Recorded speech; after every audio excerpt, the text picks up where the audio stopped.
സാമ്പത്തിക വിദഗ്ധ doctor Mary George ഒപ്പം ചേരുകയാണ്. മാഡം, ശരിക്കും യാഥാർത്ഥ്യത്തോടെ നമുക്ക് സതീഷിൻ്റെ ആദ്യ ബജറ്റിനെ കുറിച്ച് ചർച്ച ചെയ്യാം എന്നാണ് ഞാൻ കരുതുന്നത്. നല്ല ഒരുപാട് പദ്ധതികൾ പ്രഖ്യാപിച്ചിട്ടുണ്ട്. വെറുതെ LDFനെ പോലെ പ്രഖ്യാപനങ്ങൾ നടത്തിയിട്ടില്ല.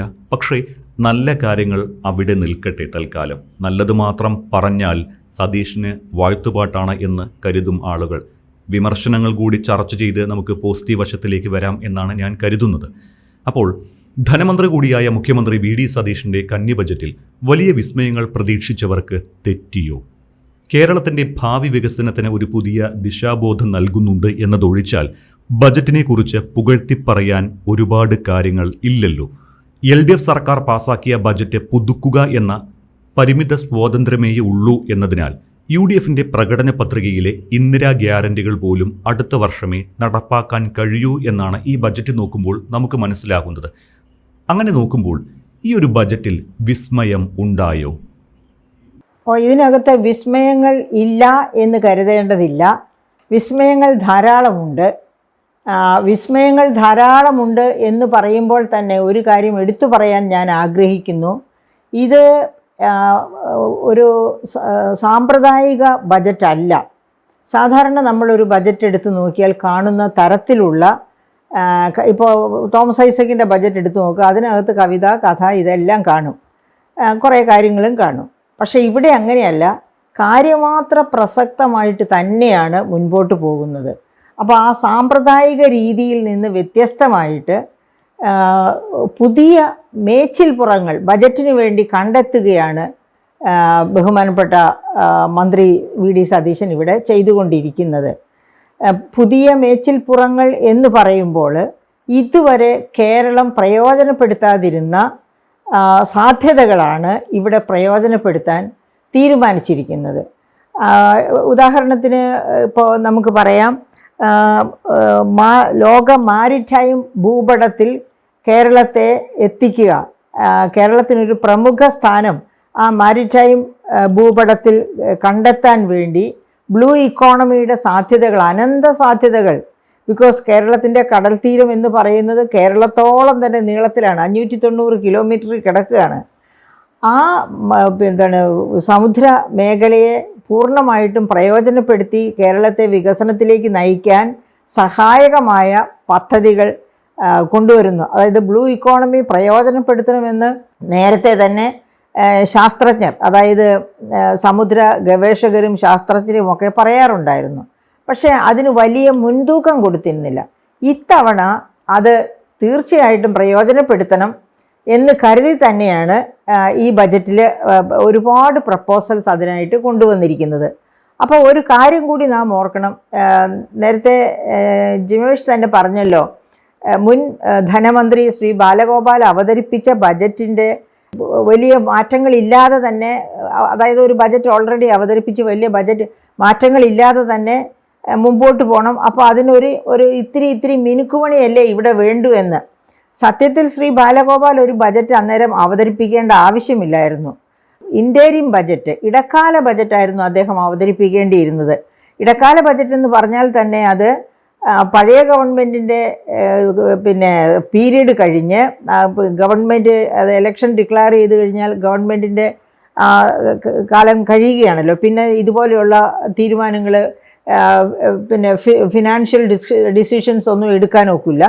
അപ്പോൾ അങ്ങനെയുള്ള സമയത്ത് ഗവൺമെൻറ്റിന് മുൻപോട്ട് പോകാൻ, അതായത് നമ്മുടെ ഈ വ്യവസ്ഥിതിക്ക് മുമ്പോട്ട് പോകത്തക്ക, ഗവൺമെൻറ്റൽ വ്യവസ്ഥിതിക്ക് മുമ്പോട്ട് പോകത്തക്ക ആവശ്യത്തിനുള്ള പണം കണ്ടെത്തുക. അതിനു വേണ്ടിയാണ് ഇൻ്ററിയം ബജറ്റ് കൊണ്ട് വോട്ട് ഓൺ അക്കൗണ്ട് വഴി ചെയ്യാവുന്നതാണ്. അതിന് പകരമാണ് അദ്ദേഹം ഒരു ഫുൾ ഫ്ലെഡ്ജ്ഡ് ബജറ്റ്, പക്ഷേ ആ ബജറ്റ് ഫുൾ ഫ്ലെഡ്ജ്ഡ് ആയിരുന്നില്ല. അതിൽ ഉദാഹരണത്തിന് ഫുൾ ഫ്ലെഡ്ജ്ഡ് അല്ല എന്നുള്ളതിൻ്റെ ഒരു തെളിവ് GSDPയുടെ 2025-26 GSDP ആ വർഷം BE ബജറ്റ് എക്സ്പെക്റ്റേഷൻ എന്ന് പറയും. അത് 2026-27 ബജറ്റ് വരുമ്പോഴത്തേനും റീ എസ്റ്റിമേഷൻ എന്ന രീതിയിൽ അതിൽ മാറ്റം വരും, തുകയിൽ മാറ്റം വരും. ഒരുപക്ഷെ പ്രതീക്ഷിച്ചതിൽ കൂടുതൽ GSDP ഉണ്ടാകാം, അല്ലെങ്കിൽ അത് കുറഞ്ഞു പോകാം. അതുമല്ലെങ്കിൽ ഏതായാലും നമ്മൾ ബജറ്റിൽ പ്രതീക്ഷിക്കുന്ന GSDP തന്നെയായിരിക്കില്ല അടുത്ത വർഷത്തെ കാൽക്കുലേഷനിൽ ഉണ്ടാവുക. പക്ഷേ ആ ബജറ്റ് ശ്രീ ബാലഗോപാൽ അവതരിപ്പിച്ച ബജറ്റ് എടുത്ത് നോക്കിയാൽ BE GSDPയും GSDPയും ഒന്ന് തന്നെയായിരുന്നു. അപ്പോൾ അതിൽ നിന്ന് തന്നെ വളരെ ക്ലിയറാണ്, അദ്ദേഹം കാര്യമായ വർക്കൊന്നും ചെയ്തിട്ടില്ല. കുറച്ച് വെൽഫെയർ, അതായത് അദ്ദേഹം എന്നല്ല ഗവൺമെൻറ് കാര്യമായ വർക്കൊന്നും ചെയ്തില്ല. കുറച്ച് ക്ഷേമ പദ്ധതികൾ പ്രഖ്യാപിച്ച് വോട്ട് നേടാൻ, തദ്ദേശ സ്വയംഭരണ സ്ഥാപനങ്ങളിലേക്കുള്ള ഇലക്ഷനിൽ വോട്ട് നേടി സ്ഥാനങ്ങൾ നേടാൻ വേണ്ടി മാത്രമാണ് അങ്ങനെ ഒരു ബജറ്റ് കൊണ്ടുവന്നത്. അതുമാത്രമല്ല, അത് കഴിഞ്ഞ് തൊട്ട് അസംബ്ലി ഇലക്ഷൻ വരികയാണ്. അപ്പോൾ ഈ രണ്ടെണ്ണത്തിലും മാർക്ക് നേടുക, പൊസിഷൻസ് നേടുക, വീണ്ടും ഭരണത്തിലെത്തുക എന്ന ഉദ്ദേശത്തോടെയാണ് അവരന്ന് ആ ഫുൾ ബജറ്റ് അവതരിപ്പിച്ചത്. പക്ഷേ അതുകൊണ്ട് തന്നെ അത് ഫോളോ ചെയ്താൽ ഈ പുതിയ ഗവൺമെൻറ്റിന് ഒരു ദിശാബോധവും കിട്ടത്തില്ല. കാരണം അതിനകത്ത് ദിശാബോധം ഒന്നും കാണിക്കേണ്ട ആവശ്യം അവർക്കില്ലായിരുന്നു. അവരത് കാണിച്ചിട്ടില്ല. ഭരണത്തിൽ വന്നു കഴിഞ്ഞിരുന്നെങ്കിൽ, അവർ തന്നെ വന്നിരുന്നെങ്കിൽ അവർ വീണ്ടും ഒരു പുതിയ ബജറ്റ് കൊണ്ടുവരുമായിരുന്നു താനും. അതാണ് അതിൻ്റെ അവസ്ഥ. അപ്പം അങ്ങനെയുള്ള ഒരു സാഹചര്യത്തിൽ ഒരു പുതിയ ബജറ്റ് തന്നെ ശ്രീ സതീശൻ കൊണ്ടുവന്നു. അപ്പോൾ അദ്ദേഹത്തിന് ഒരുപാട് പരിമിതികളുണ്ടായിരുന്നു ആ ബജറ്റിൽ. എന്തൊക്കെയാണ് പരിമിതികൾ? മാഡം ഒരു കാര്യം, ഈ പരിമിതികളുടെ കാര്യങ്ങൾ പറയുമ്പോൾ തന്നെ നമ്മൾ നേരത്തെ LDF സർക്കാരിന്റെ ബജറ്റിനെ മാഡം വിമർശിക്കുകയും ചെയ്തു. അപ്പോൾ എനിക്ക് ചോദിക്കാനുള്ളത്, ഈ സംസ്ഥാനത്ത് പുതിയതായി 2 മെഡിക്കൽ കോളേജുകൾ പ്രഖ്യാപിച്ചിട്ടുണ്ട് സതീഷിന്റെ ബജറ്റിൽ, തിരുവനന്തപുരത്തും ഹരിപ്പാടും. എന്തിനാണ് ഈ മെഡിക്കൽ കോളേജുകൾ നമ്മൾ വീണ്ടും തുടങ്ങുന്നത്? നിലവിലെ മെഡിക്കൽ കോളേജുകളിൽ തന്നെ അധ്യാപകരില്ലാതെ, ഉള്ളവരെ തന്നെ അങ്ങോട്ടും ഇങ്ങോട്ടും മാറ്റി മെച്ചപ്പെട്ട ഒരു ചികിത്സ നൽകാതെ ആരോഗ്യരംഗം കുളമായി കിടക്കുകയാണ്. മാഡം തന്നെ മുൻ വീഡിയോകളിൽ ഈ ആരോഗ്യരംഗത്തെക്കുറിച്ച് കൃത്യമായിട്ട് വിമർശിച്ചതാണ്. ആരോഗ്യരംഗത്ത് വരുത്തേണ്ട മാറ്റങ്ങളെക്കുറിച്ച് കുറേ സൂചനകൾ നൽകിയതാണ്, നല്ല നിർദ്ദേശങ്ങൾ വെച്ചതാണ്. ഇപ്പോൾ തന്നെ നിലവിലെ മെഡിക്കൽ കോളേജിന്റെ പ്രവർത്തനം മെച്ചപ്പെടുത്താതെ എന്തിനാണ്, ആരെ കാണിക്കാനാണ് ഒരു പുതിയ മെഡിക്കൽ കോളേജിന്റെ ഒരു പ്രഖ്യാപനം? ഇവിടെ വണ്ടാനം മെഡിക്കൽ കോളേജിൽ നിന്ന് ഹരിപ്പാട്ടേക്ക് 20 കിലോമീറ്ററേ ഉള്ളൂ. വണ്ടാനം മെഡിക്കൽ കോളേജിൽ ഇനിയും ഒരുപാട് വികസനങ്ങൾ കൊണ്ടുവരാൻ പറ്റുന്നതാണ്, അതിനുള്ള സ്ഥലങ്ങളുണ്ട്. അവിടെ വീണ്ടും ഒരു മെഡിക്കൽ കോളേജ് കൊണ്ടുവരുന്നത് ആഭ്യന്തരമന്ത്രിയായ ചെന്നിത്തലയെ സുഖിപ്പിക്കാനാണോ എന്നൊരു ചോദ്യം കൂടി ഉയരും. ആവശ്യമുള്ള സ്ഥലത്ത് മെഡിക്കൽ കോളേജും പ്രഖ്യാപിച്ചിട്ടില്ല. അപ്പോൾ ഈ ഒരു പ്രഖ്യാപനത്തിനെ എങ്ങനെയാണ് മാഡം നോക്കിക്കാണുന്നത്? ഞാൻ തീർച്ചയായിട്ടും അതിനെ വിമർശന ബുദ്ധിയോടെ തന്നെയാണ് നോക്കിക്കാണുന്നത്. ഒന്നാമത്, ഒരു ജില്ലയിൽ തന്നെ 2 മെഡിക്കൽ കോളേജ് എന്ന് പറയുമ്പോൾ, അതായത് തിരുവനന്തപുരത്ത് 2 മെഡിക്കൽ കോളേജ് വരുന്നതിന് നമുക്ക് വിമർശിക്കാൻ ഒക്കില്ല. കാരണം ഇത് സംസ്ഥാനത്തിൻ്റെ തലസ്ഥാനമാണ്. തന്നെയുമല്ല, ഒരുപാട് രോഗികൾ, പോപ്പുലേഷൻ ഇവിടെ തന്നെ, ഇത് നഗരമായത് കാരണം കൊണ്ട് പോപ്പുലേഷൻ മറ്റ് ജില്ലകളിലേക്കാൾ കൂടുതലുണ്ട്. അതുകൊണ്ട് ആ പോപ്പുലേഷൻ്റെ ബേസായിട്ട് നോക്കുകയാണെങ്കിൽ ഇവിടെ ഒരു മെഡിക്കൽ കോളേജും കൂടി, തന്നെയുമല്ല മുഖ്യമന്ത്രി ഉമ്മൻചാണ്ടി തന്നെ ഇവിടെ ഒരു മെഡിക്കൽ കോളേജിനുള്ള സാങ്ഷൻ കൊടുത്തിരുന്നു. 14 ജില്ലകളിലും ഓരോ പുതിയ മെഡിക്കൽ കോളേജ് എന്ന അദ്ദേഹത്തിൻ്റെ തീരുമാനം. അപ്പോൾ അങ്ങനെ തീരുമാനം എടുത്ത് ഒരു പക്ഷേ അന്നേ തീരുമാനിച്ചതാകാം ഈ പറയപ്പെട്ട ആലപ്പുഴയിലെ മെഡിക്കൽ കോളേജ്.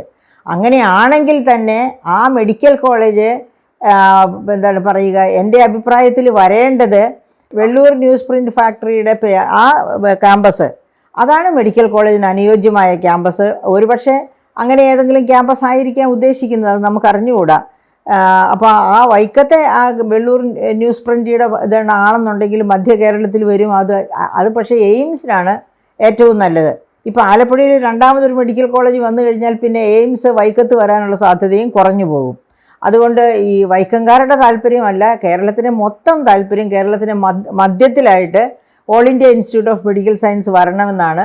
അങ്ങനെ വരികയാണെങ്കിൽ തീർച്ചയായിട്ടും അത് വൈക്കത്ത് വരുന്നത് നന്നായിരിക്കും. കാരണം 700 ഏക്കർ ഭൂമിയാണ് അവിടെയുള്ളത്. ഒരു എയിംസ് കൊണ്ടുവരാൻ ആവശ്യമായ ഭൂമി അവിടെയുണ്ട്.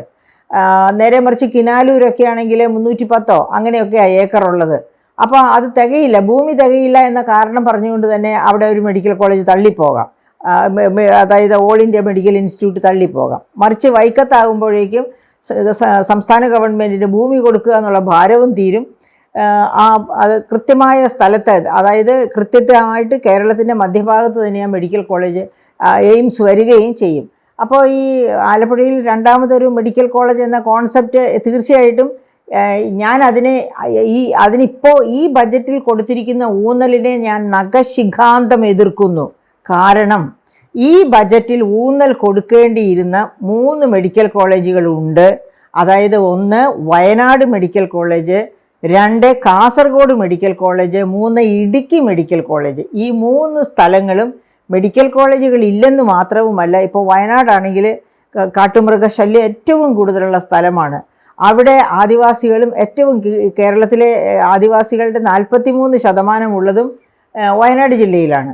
അപ്പോൾ അവിടെയൊക്കെ കാടുമായിട്ട് ബന്ധപ്പെട്ട് കഴിയുന്ന ഈ ആദിവാസികൾക്ക് കാട്ടുമൃഗങ്ങളുടെ ശല്യം കൊണ്ട് അല്ലെങ്കിൽ ജീവാപായം ഉണ്ടാകാനുള്ള തക്ക രീതിയിലേക്ക് അവർ ബുദ്ധിമുട്ടിലെത്തിയാൽ ആ സമയത്ത് പോലും കോഴിക്കോട് മെഡിക്കൽ കോളേജിൽ എത്തിയാലേ അവർക്കൊരു ചികിത്സ കിട്ടുകയുള്ളൂ. അപ്പോൾ അതിന് മുമ്പായിട്ട് അതിൻ്റെ പകുതി പോലും എത്തുന്നതിന് മുമ്പായിട്ട് മരിക്കാനുള്ളവരൊക്കെ മരിച്ചിരിക്കും. അതുകൊണ്ട് അതായത് അവിടെ ഒരു മെഡിക്കൽ കോളേജ് ഇല്ലേ എന്ന് ചോദിക്കും. മെഡിക്കൽ കോളേജ് ഉണ്ട്, പക്ഷേ ആ മെഡിക്കൽ കോളേജിന് യാതൊരു വളർച്ചയും ഉണ്ടായിട്ടില്ല. ഉമ്മൻചാണ്ടിയുടെ കാലത്ത് മെഡിക്കൽ കോളേജ് ഡിക്ലെയർ ചെയ്തു, പക്ഷേ മെഡിക്കൽ കോളേജിൻ്റെ വെറുതെ ഒരു ചെറിയ കെട്ടിടം ഉണ്ടാക്കിയിട്ടിട്ടുണ്ട്. അതിനകത്ത് കാര്യമായി കുറച്ച് ഈ ഇപ്പം നേരത്തെ ചോദ്യത്തിൽ ജമേഷ് പ്രകടിപ്പിച്ചതുപോലെയുള്ള പരാധീനതകളൊക്കെ അവിടെയാണുള്ളത്. അവിടെ പിന്നെ സ്റ്റാഫില്ല, എക്യുപ്മെൻറ്റ്സ് ഇല്ല, യാതൊരു സൗകര്യവുമില്ല. അപ്പം അതുപോലെ അത് തന്നെയായിരിക്കും കാസർഗോഡ് മെഡിക്കൽ കോളേജിൻ്റെയും ഇടുക്കി മെഡിക്കൽ കോളേജിൻ്റെയും അവസ്ഥ. അപ്പോൾ ഇങ്ങനെയുള്ള മലയോര പ്രദേശങ്ങളിൽ മെഡിക്കൽ കോളേജുകൾ വരിക എന്നുള്ളത് അത്യന്താപേക്ഷിതം. മെഡിക്കൽ കോളേജുണ്ട്, ആ മെഡിക്കൽ കോളേജിനെ ഒരു പൂർണ്ണ നിലയിലേക്ക് വളർത്തിയെടുക്കുക, അതിന് വേണ്ട എല്ലാ എക്യുപ്മെൻറ്റ്സും ബിൽഡിങ്ങും എല്ലാം കൊടുക്കുക. അതിനായിരുന്നു പ്രാധാന്യം കൊടുക്കേണ്ടിയിരുന്നത്. ആലപ്പുഴയിലെയും തിരുവനന്തപുരത്തെയും 2ാം മെഡിക്കൽ കോളേജിനേക്കാൾ കൂടുതൽ ഊന്നൽ കൊടുക്കേണ്ടിയിരുന്നത് ഇവകൾക്കാണ്. അപ്പോൾ അത് ഒരു വലിയ മിസ്റ്റേക്കായി തന്നെയാണ്, അല്ലെങ്കിൽ അതൊരു പോരായ്മയായിട്ട് തന്നെയാണ് എനിക്ക് തോന്നുന്നത്. അപ്പോൾ വയനാട്ടിലെ ആദിവാസികളെ അതേ സമയത്ത് അദ്ദേഹം ചേർത്ത് പിടിക്കുന്നുണ്ട്.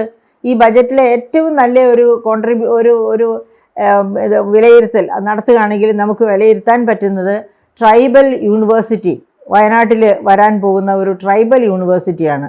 ഞാൻ നേരത്തെ സൂചിപ്പിച്ചതുപോലെ കേരളത്തിലെ ട്രൈബൽസിൻ്റെ 43% വയനാട് ജില്ലയിലാണ് ഉള്ളത്. അപ്പോൾ വളരെ സ്യൂട്ടബിൾ ആയിട്ടുള്ള ഒരു സ്ഥലം തന്നെയാണ് ട്രൈബൽ യൂണിവേഴ്സിറ്റിക്ക് വേണ്ടി കണ്ടെടുത്തിരിക്കുന്നത്. അവരെ എല്ലാ തരത്തിലും 2ാം തരം പൗരന്മാരായിട്ടാണ് ഇപ്പോഴും ഇന്ത്യൻ ജനത ട്രൈബൽസിനെ കണക്കാക്കുന്നത്.